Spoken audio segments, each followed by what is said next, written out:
Okay, this lesson is a baseball mat.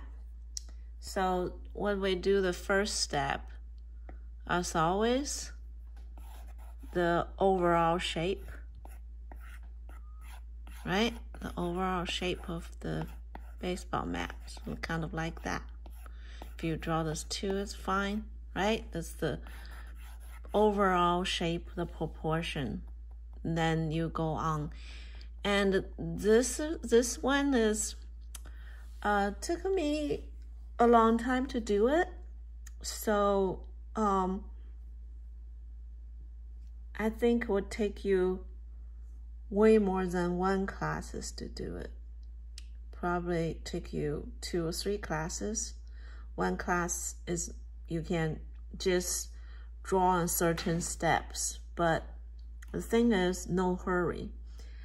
Every time when you drawing something, you finished fast, and that means you can only understand to that point. But this baseball method, you can draw 1 hour, 2 hours, 3 hours, or 1 day, or 2 days, or 3 days. You understand? Like, you can go more detail and more detail and more detail. But since we are, a beginning of learning that, you cannot do that detail, that realistic, but that's fine. Everything have a start.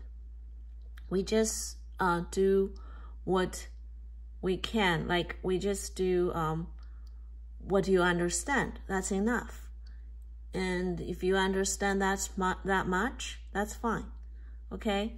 So here is the first one.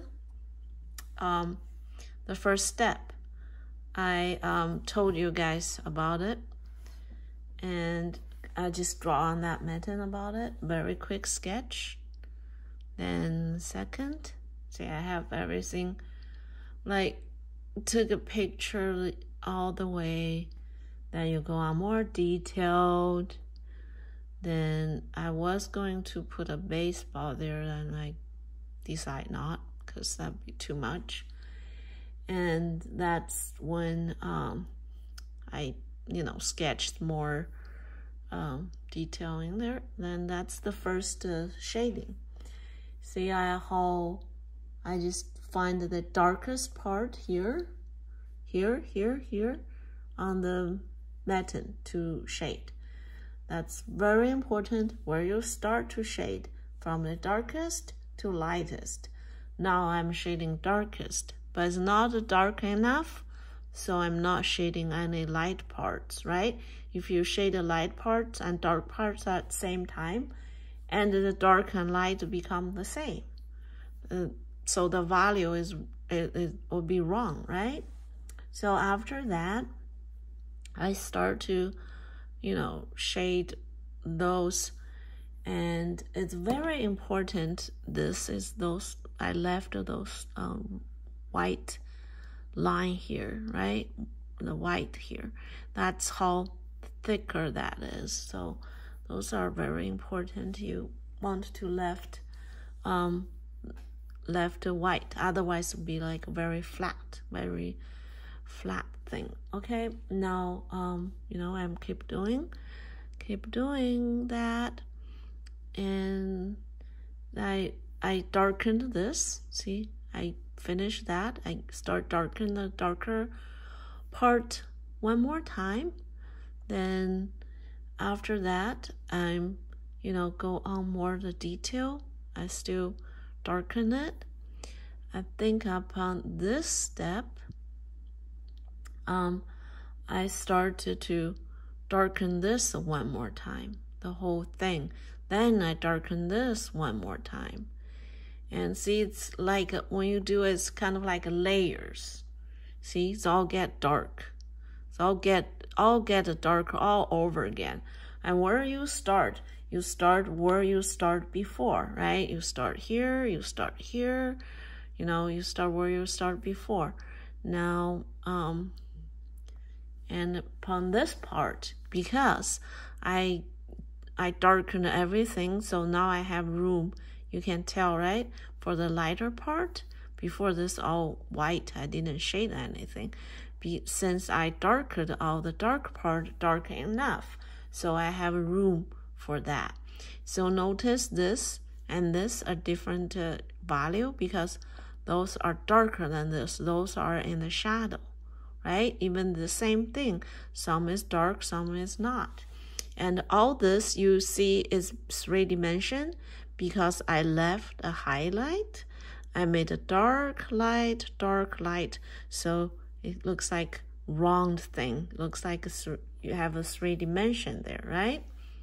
Okay, that's the final step. The final step, I put a logo on, and I put those detail on. See, very detailed stuff.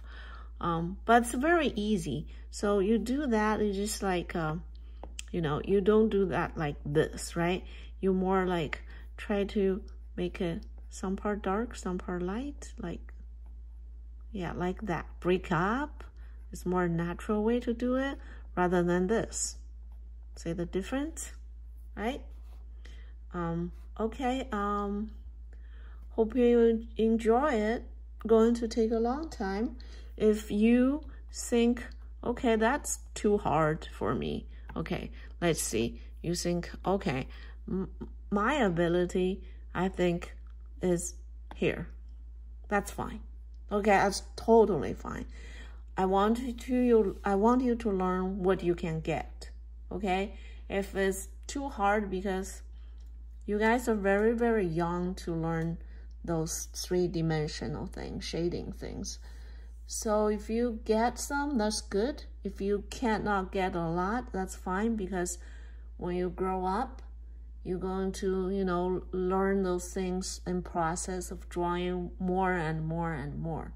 But you have to do this able to draw 3-dimensional things. So because all the 3-dimensional painting, drawing, they all created by shadow. They doesn't create it by line. If you drawing a line on a canvas, you look at the person, you think, oh, that's a drawing. And if you paint a very, very realistic people on a canvas, sometimes you know, oh, is that a drawing or a photograph? So it looks more real, right? So line is very important, but if you want to paint, and especially paint a realistic thing, you have to learn shadows, values. So later on enable you to do that. All right?